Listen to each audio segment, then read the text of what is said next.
หลายเดือนน่ะเด้เนาะบ่ได้พ้อกันนะแม่เนาะโดยจักมื้อโทรมาเทื่อนึงแม่เทื่อหนึง7มื้อนี่โทรมาเทื่อนึงบ่หึโดยอืมจะโทรมาอยู่บ่ซะน้องโทรอยู่เนาะน้องวงเด้น้องวงเราก็โทรมาอยู่บ่โทร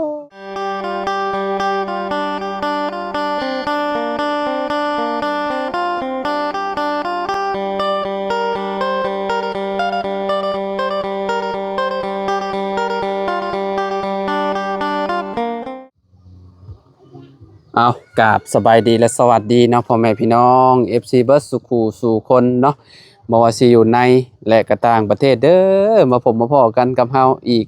คือเก่าคือเดิมพี่น้อยเนาะบ่ได้เข้ามาหาแม่ตู้เพิ่นนี่ก็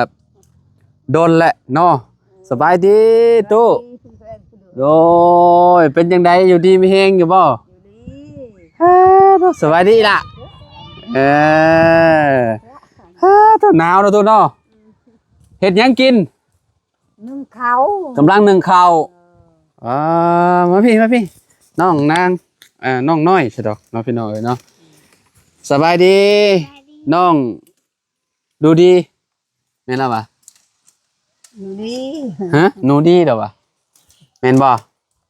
โดย เป็นยังไงอันแม่อีหล่าโทรมาจะบ่ลูกโทรโทรมาอยู่โดยโอ้เพิ่นเป็นยังไงเพิ่นอยู่ดีมีแฮงอยู่บ่โดยFC เพิ่นก็อยากให้เข้ามาอัปเดตแหน่ว่าซั่นเนาะคิดฮอดน้องค่ำน้องวงแล้วก็น้องนางว่าซั่นเนาะพี่น้อยเนาะเฮาก็บ่ได้เข้ามาแต่ดนเลยเนาะเพิ่นโทรมาเพิ่นว่าจังได๋ลูกแม่เจ้าบ่บ้องเพิ่นบ่ได้มาบ่บ่ เพิ่นบ่ได้มาสิมาสงกรานต์สงกรานต์โพสิมาฝากเงินมาให้ใช้อยู่บ่แม่ฝากเงิน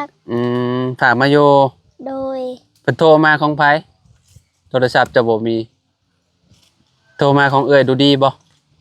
โดยเข้าโรงเรียนอยู่บ่เจ้า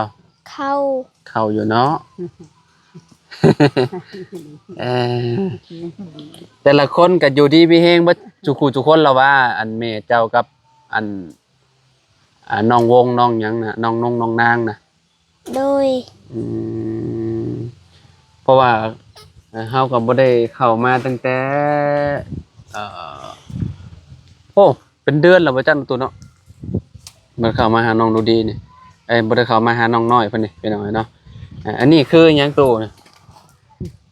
ผักบวบกับมักถั่วบ่เจ้าได้เข้าจักกระสอบข้าวเจ้าเขานี่แม่นว่าเขาลูกนั่นน่ะเขาลูกลาดนั่นน่ะได้10กัน10กระสอบกัน10กระสอบบ่ข้าวเจ้าได้ข้าวเจ้าเองน่ะเฮานี่แม่นก็อย่างนึงได้ก็อย่างนึงก็ได้น้อยแท้น้อยบ่เป็ดเงินมันหั่นน่ะมันบ่เป็นน้อยเดียวแม่เจ้าได้สิพอกินจ้ะจ้าก็หากินเด้อลูกค่าขายก็หากินเจ้าลมมันนอนอยู่พี่บ่นี่หรือว่าแนวใดนี่เฮานอนนี่อ้าวเจ้าคือบ่นอนอยู่เทิงเฮือนพุให้เฮานอนน่ะแต่มาก็เฮาคือเฮ็ดให้เฮ็ดนาน่ะนอนหั่นน่ะไผนอนจะเทิงนี่จุดนี้นอน2คนนี่บ่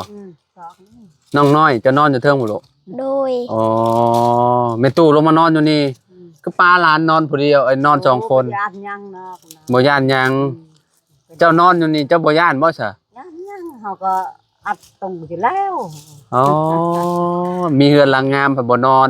เฮามานอนอยู่หลุมพี่เจ้าอันน่ะเวลาเจ้านอนเจ้าบ่ได้มอดบ่ไฟน่ะมันมอดเองโอ้ระวังได้ตู้เอ้ยไฟอันน่ะเวลาเฮานึ่งข้าวแล้วเฮาบ่มอดนี่โย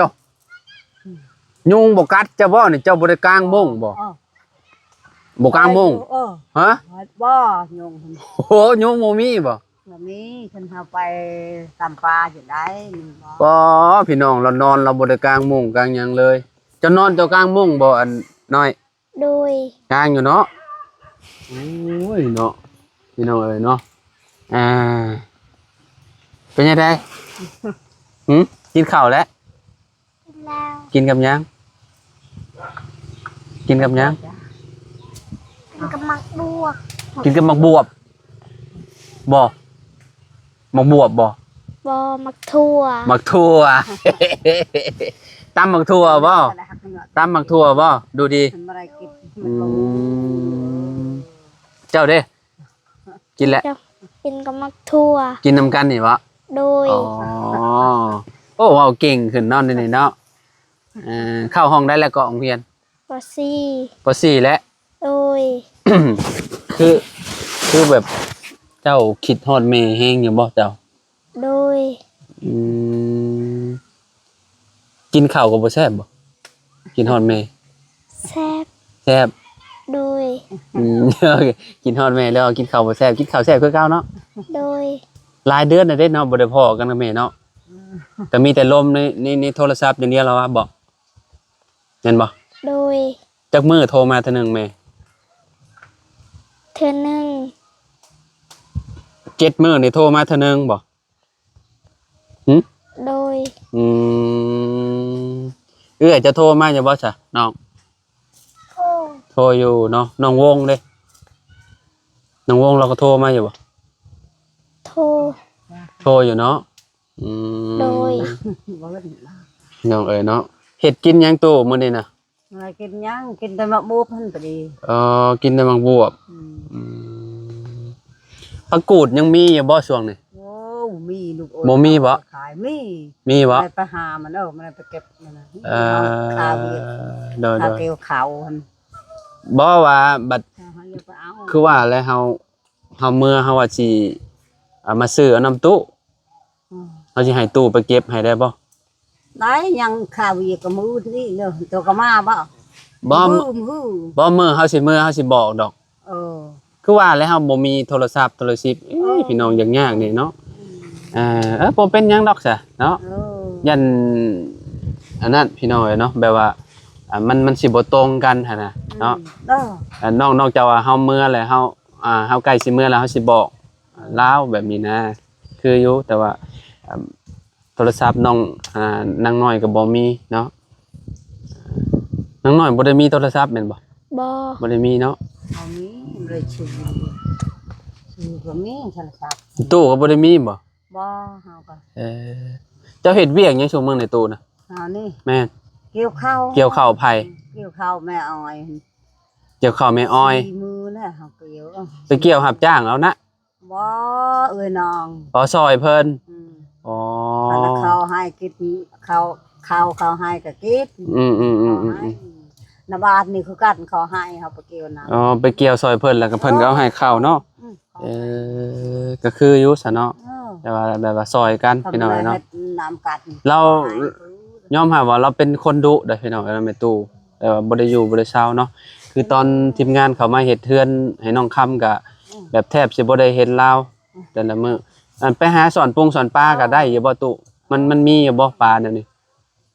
จักในแดดคนดอก มันแดดพุ่นแหล้วเนาะตอนนี้ฝนยังตกดูเนาะ ยังได้ หอยนี่ได้มันบ่ ได้ หอยเป็นพวกหอยยังสลักสลีนี่บ่หอยจูบบ่ หอยสลีน เออใหญ่ขึ้นได้ดิเนาะน้องน้อยแม่นบ่ โดย ใหญ่ขึ้นแล้วสิเป็นสาวแล้วเนาะแต่ละคนเกลี้ยงกว่างเบิดได้พี่น้องนี่หน้าตา เออดูดีบ่กินฮอดเอ้ยบ่เจ้าสิเฮ็ดเฮือนใหม่แล้วบ่บ่ โดย เจ้าสิเฮ็ดเฮือนใหม่บ่ โดย เออเอาไม่เจ้าบ่เสียอันนี้นะ โดย อืมโอ้เราสิได้เฮือนหลังใหม่แล้วใช่พี่น้อยเนาะทางน้องดูดีเนาะมาพี่อีหล่ะน้อยเนาะ2คนเลยเนาะพี่น้องเอ้ยเนาะเดี๋ยวเอาขนมให้ทางอีหล่ะ2คนเพิ่นก่อนพี่น้องเอ้ยเนาะเอฟซีก็ว่าเขามาแน่เขามาหาน้องเพิ่นแน่ว่าซั่นเนาะเขามาถามข่าวแน่เนาะนี่แบ่งกันเด้อลูกเด้อขอบใจ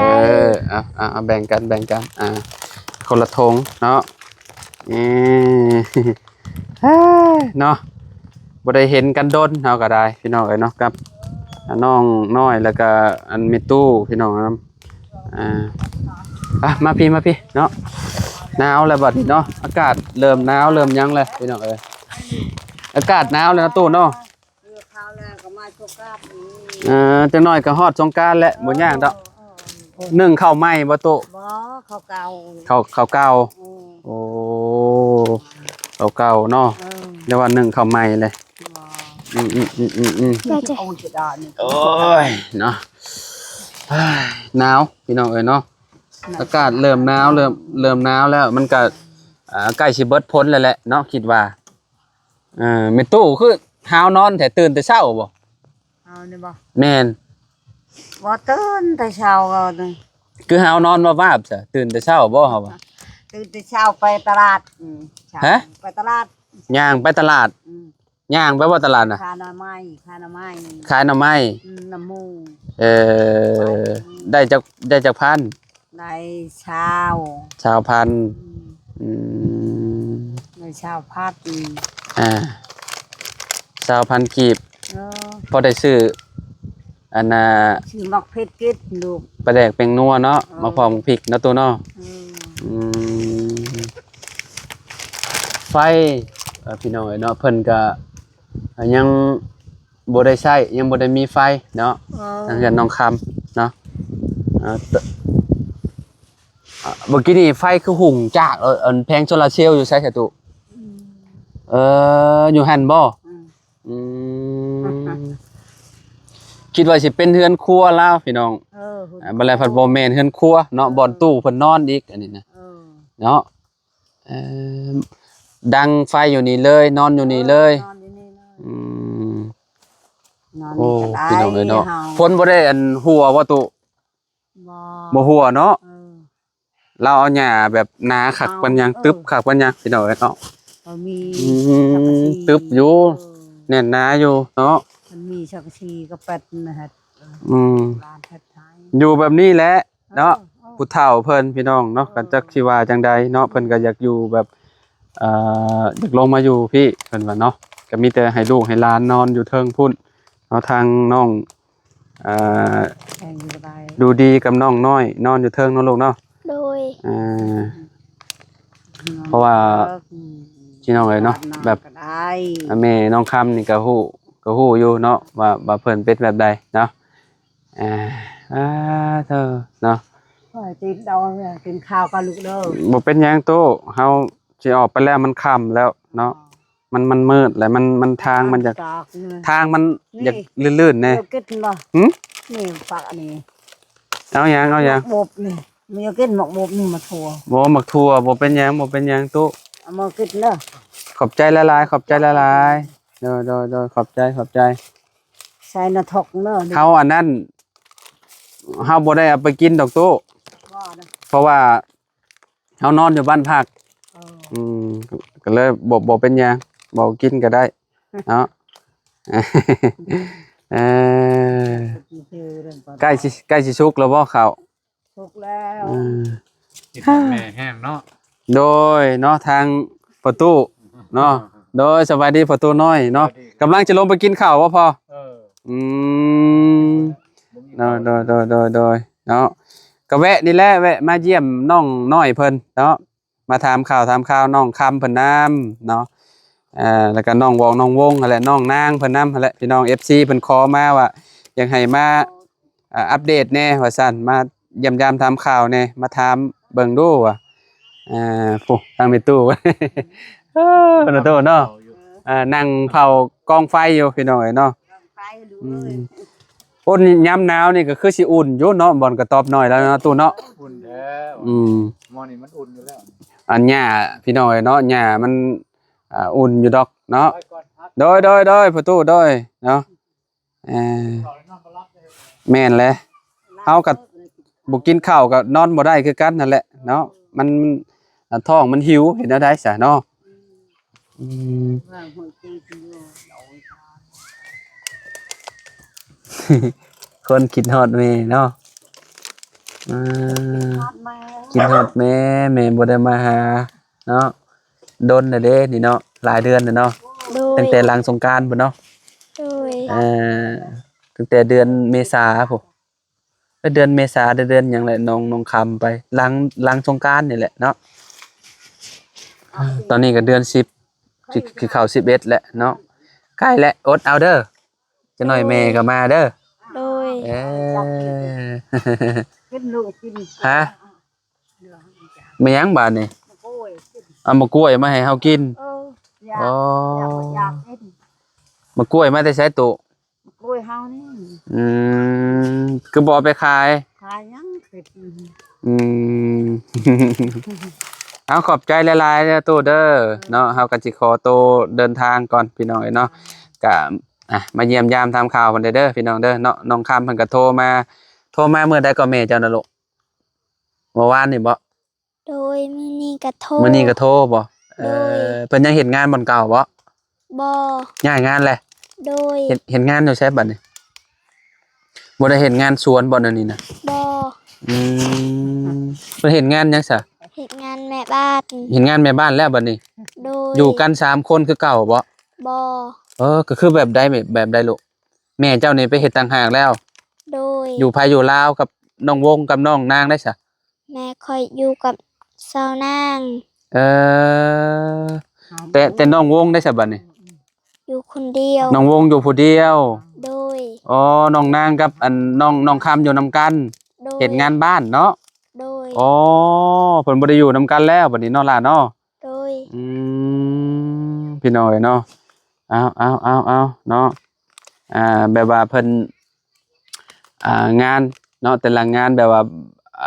มันบ่คือกันพี่น้องเนาะบางทีเงินเดือนน้อยเงินเดือนหลายเนาะเพิ่นก็ต้องไปเลือกตัวที่ว่ามันได้เงินหลายหั่นแหละพี่น้อยเนาะก็บ่ฮู้ว่าเงินเดือนเท่าใดพอฮู้อยู่บ่แม่บอกอยู่บ่ บ่ บ่ได้บอก โดย สงสัยสิได้เงินหลายเติบได้แม่บ้านจังย้ายจากงานสวนเนาะแต่ว่าน้องวงนี่เฮ็ดงานสวนคือเก่าแม่นบ่ บ่ เฮ็ดงานหยังบัดนี้ บ่ฮู้ บ่ฮู้ โอเคไปนะบ่าวไปป้าเลยเด้อบัดนี้เด้อโดยสบายดีเด้อ สบาย โด ดี ยไปตู้สบายดีเด้อตู้เด้อเดินทางก่อนบัดนี้เนาะโดยพี่น้องเนาะอยู่ดีมีแฮงขอบคุณหลายๆเด้อพี่น้องพอกันใหม่สบายดี